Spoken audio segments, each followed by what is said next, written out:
Welcome to a special Folklore Friday brought to you by Greenbank Mills and Phillips Farm. This new program will be available on Fridays featuring past storytellers of previous Folklore Fridays, retelling some tales. Maybe you missed them, maybe you have some favorites, but we're bringing them to you from the comfort of your living room.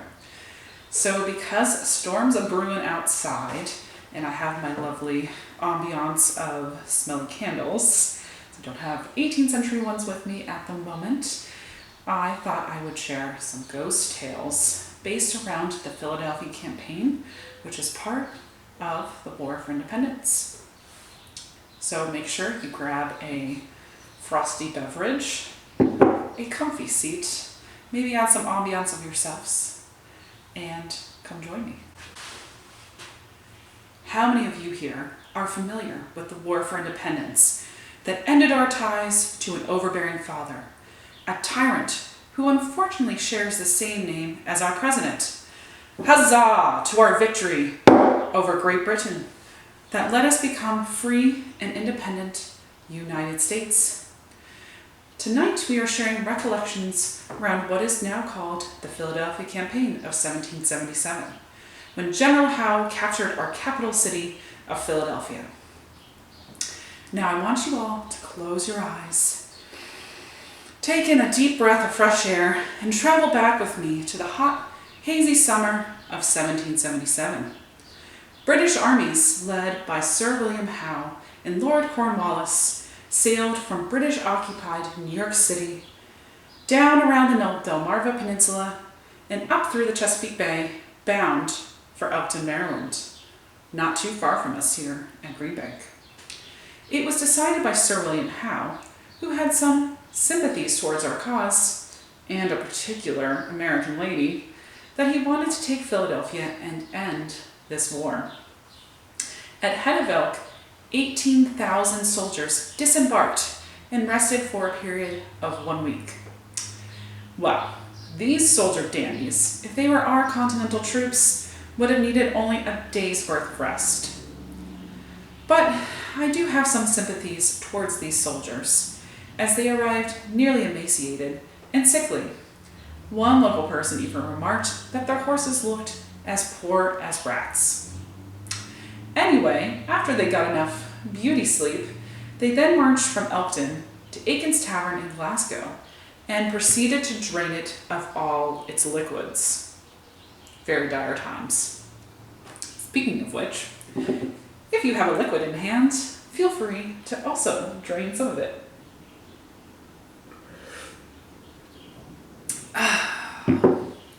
Something I haven't mentioned yet is the British employed the services of fierce Prussian soldiers known as Hessians, led by General Knyphausen. 2 of these Hessian companies accompanied Howe and Cornwallis for their journey to Philadelphia. Now, the look of these Hessian troops was something to behold. I don't expect any of you to have seen them in person, for I know I would have died of fright from just the stories that I heard.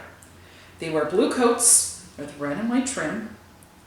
Then they have atop their heads such a large gold pointed plate, almost like a crown, that makes these men appear much taller than they are. And on their faces, many of them would have these big, bushy, full mustaches and speak in a language that is harsh and gruff. So I saw these warriors coming toward me. If I saw them, I would have dropped my gun and ran the other way. But our brave American soldiers instigated an ambush at Head of Elk, where the British were stationed. The British had difficulty returning fire on our troops that were hidden behind trees, a tactic learned from Native Americans.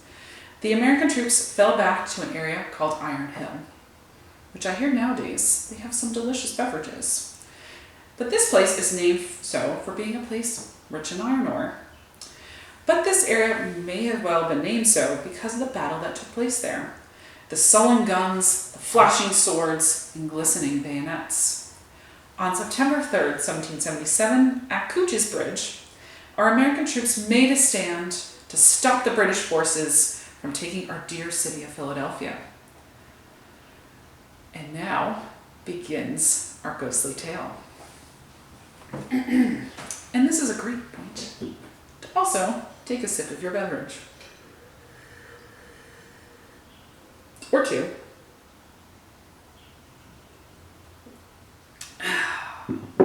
So, how many of you have heard the tale of the Headless Horseman of Sleepy Hollow? In that case, has anyone ever heard of Delaware's own decapitated dragoon? American troops were stationed near Cooch's Bridge, not far from where we are, and these troops were known as the Special Corps and were led by General Maxwell. These members were handpicked from other regiments and battalions in the Continental Army. They were selected for their bravery, intelligence, and marksmanship. One of these members was an eager, brave dragoon, Charles Miller. We'll follow up with him later on in the battle. The American troops ambushed the British and put up a good fight. Their 800 to the British 1,800. These fierce, outnumbered American soldiers fought until they were out of ammunition. Seeing this, General Howe ordered a bayonet charge. Unknowingly, some of the American troops had been led to a place called Purgatory Swamp, which I feel is a little aptly named, where they literally became bogged down in some of the mud, effectively taking them out of action. Others, disadvantaged by the lack of ammunition and bayonets, fled.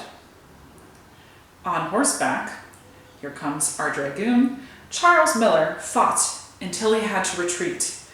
In the process, a cannonball soared through the air and swiftly removed his head from his body. Witnesses watched in horror as Miller's horse galloped away, with the headless corpse still seated in the saddle.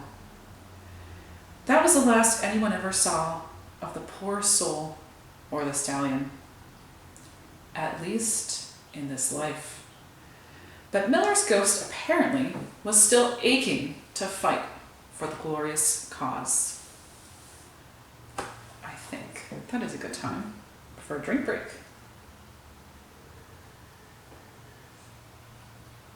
Huzzah. The Redcoats established camp at Cooch's Bridge after their victory. One of the sentries, tired but energized from the battle, was stationed outside a local church. On his first night, the sentry was thrown into great alarm by the appearance of a figure robed from head to foot in white that rode a horse at a charging gait within 10 feet of his face. Good thing he's practicing social distancing.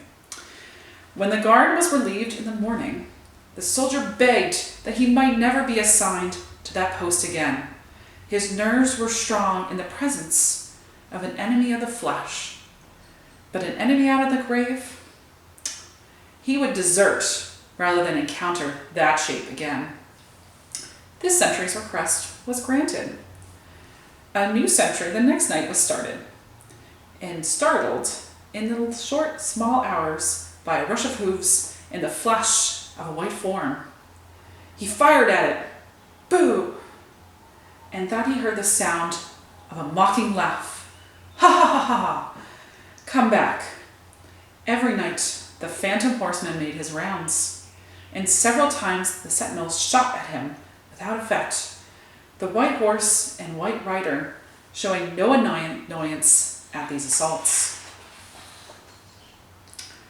When it came the turn of a skeptical and unimaginative old corporal to take the night detail, he took the liberty of assuming the responsibilities of the post himself. He looked well to the priming of his musket, and at midnight drew out into the moonlight and waited, with his gun resting on a fence. It was not long before the beat of hooves was approaching, and in spite of himself, the corporal felt a thrill along his spine as a mounted figure that might have been death itself on the pale horse came into view. But he jammed down his hat, set his teeth, and sighted his flintlock with deliberation. The rider was near, and when bang went the corporal's musket, and a white form was lying in the road, a horse speeding off into the distance. Scrambling over the fence, the corporal, reassured, ran to the form and turned it over. It was a British scout, quite dead. The poor fellow, relying on the superstitious fears of the rustics in his front, had made a nightly ride as a ghost in order to keep American outposts from advancing, and also, I guess, from elevated points at the strength and disposition of their troops. Today, the Headless Specter makes his rounds near Cooch's Bridge. The air will thicken, and some nights a haze will settle over the woods. The perfect atmosphere for a headless horseman to ride. People who find themselves in the woods on these nights might become dizzy and disoriented. Hoofbeats can be heard before seeing his spirit. He's even been seen carrying what is presumed to be his own severed head. His spirit will gallop towards you on his ghostly steed, charging with his sword drawn. But the vision quickly disappears as it appears. And soon the air becomes thin and visibility is restored. For some people, it seems, the war for independence is still being fought.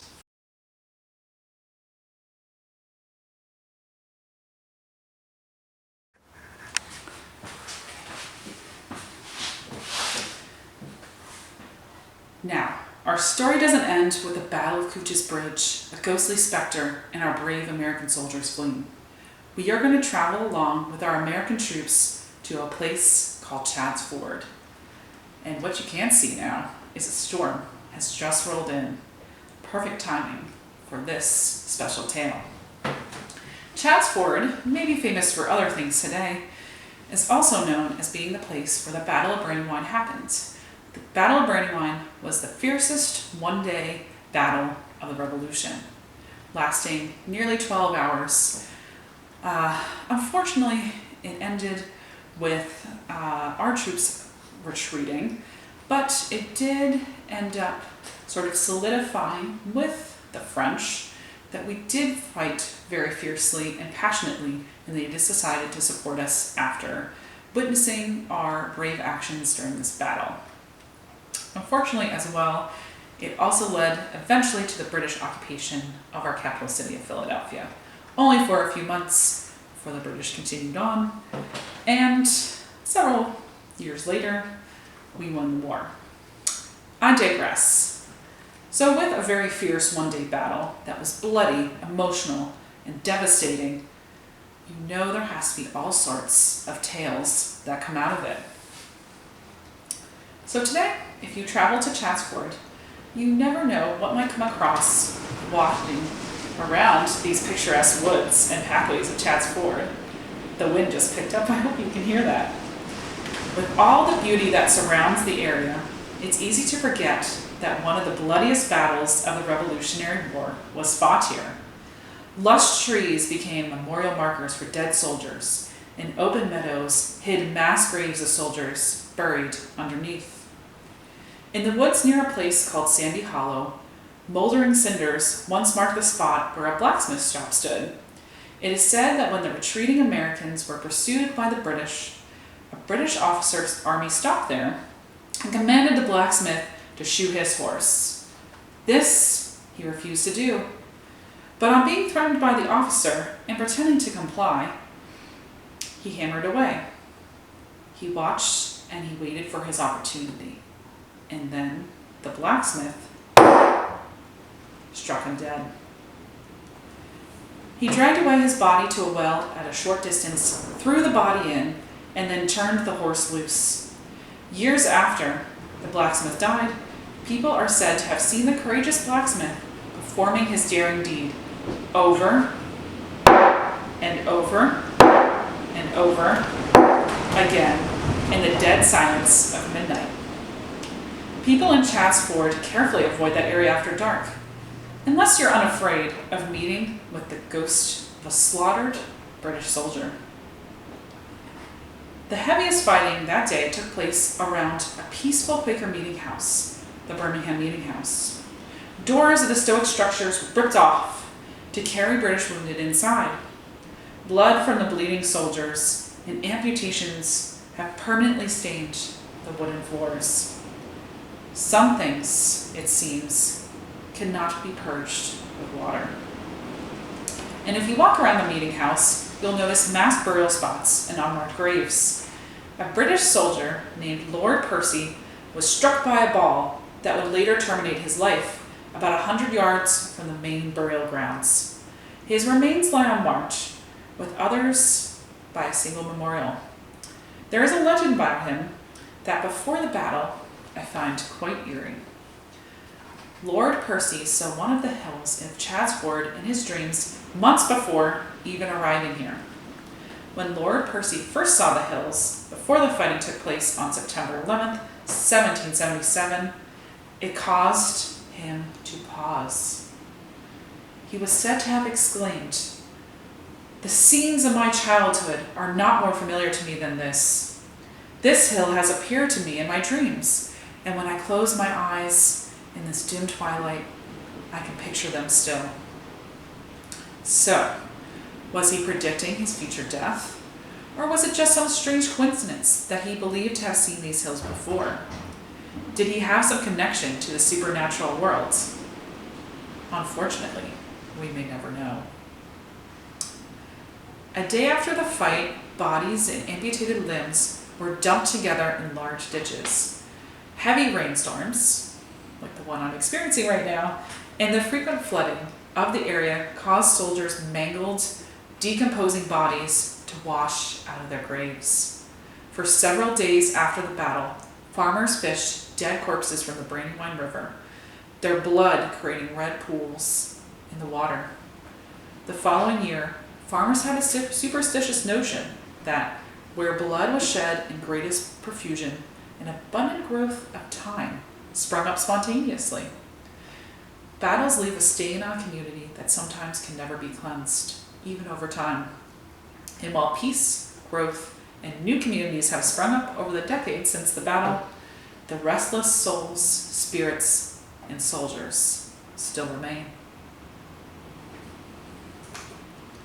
And thank you for joining me on another tale as the winds whip around me, creating a great ambiance for telling ghostly tales. To that I say, huzzah to you. About the Battle of Paoli.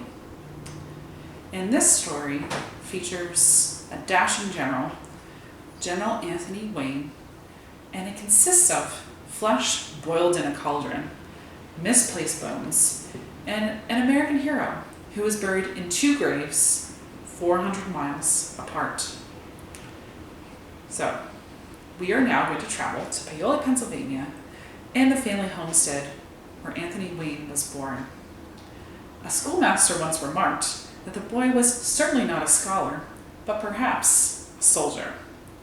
This would be very telling of his life, and in 1775, he plunged himself into the struggle for independence. The triumphs and tragedies of his military career fill pages of history books. His legacy remains in the names of towns, countries, and townships all over America. Perhaps you can name a local place that has Wayne in it. On September 20th, not soon after the bloody Battle of Brandywine, Wayne led troops to his hometown of Paoli, where American soldiers were silently slaughtered by British bayonets in what is either known as the Battle of Paoli, if you're British, or the Paoli Massacre, if you're American. After that experience, Wayne led his division to a mirror image defeat at the Battle of Stony Point on the Hudson River north of New York City, using a silent bayonet charge in the night. Revenge to him was sweet. It is rumored that after using this tactic, Anthony Wayne would earn himself the nickname Mad Anthony, given him by one of his soldiers who marveled at his impetuous, zealous personality, perhaps bordering on mania. He eventually was awarded the rank of general. But for all his glory on the battlefield, it seemed that victory would not follow him for the rest of his life. After the war, Mad Anthony was making his way home from successful campaigns and the surrender of British forces in the Great Lakes regions. He took ill aboard a ship bound for a port in Erie, Pennsylvania. And here is where our tale takes a grotesque turn. Stricken by gout, Mad Anthony was taken to a nearby home in Erie. A friend, an army surgeon, had been beckoned to the general's side, but he arrived too late. On December 15th, 1796, Mad Anthony Wayne died. On his deathbed, Mad Anthony had given instructions that he be buried in full dress uniform, polished boots, he was a little vain, and in a simple pine wood coffin at the base of the flagstaff in Erie. His wish was granted.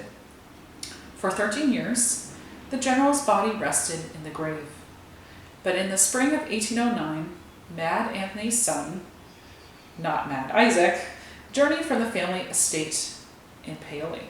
His mission was to retrieve his father's remains and return them to be interred back at his family home.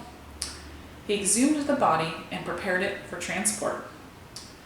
On opening the grave, all present were aghast to find the body petrified, with the exception of one foot and leg, which were partially gone. The boot on the untouched leg had decayed, and most of the clothing had gone missing. To make the body easier to transport, the son recruited the help of a doctor who separated the body into convenient parts and placed them in a kettle of boiling water until the flesh could be removed from the bones. Then he carefully scraped the bones, packed them in a small box, and returned the flesh, with the implements used in the operation, to the coffin, which had been left undisturbed, and it was again covered with earth. The body, the box, and the bones were secured in the son's carriage and taken back to Paoli. On July 4th, 1809, what was left of Mad Anthony's bones were buried in his hometown. The result was that he was among the very few individuals to have his flesh buried in one place and his bones burned in another. It seems that along the way from Erie, a few of our hero's bones were dropped from the carriage as it rattled along the rocky, rutted, muddy road. Now it is said that the general can be seen, on conditions when they are right, wandering on his favorite horse, searching for whatever limb, rib, or perhaps skull he might collect on his eternal odyssey. And that concludes our Ghostly Tales. Thank you so much for joining us, and follow us back here again next Friday for some more Folklore Friday tales.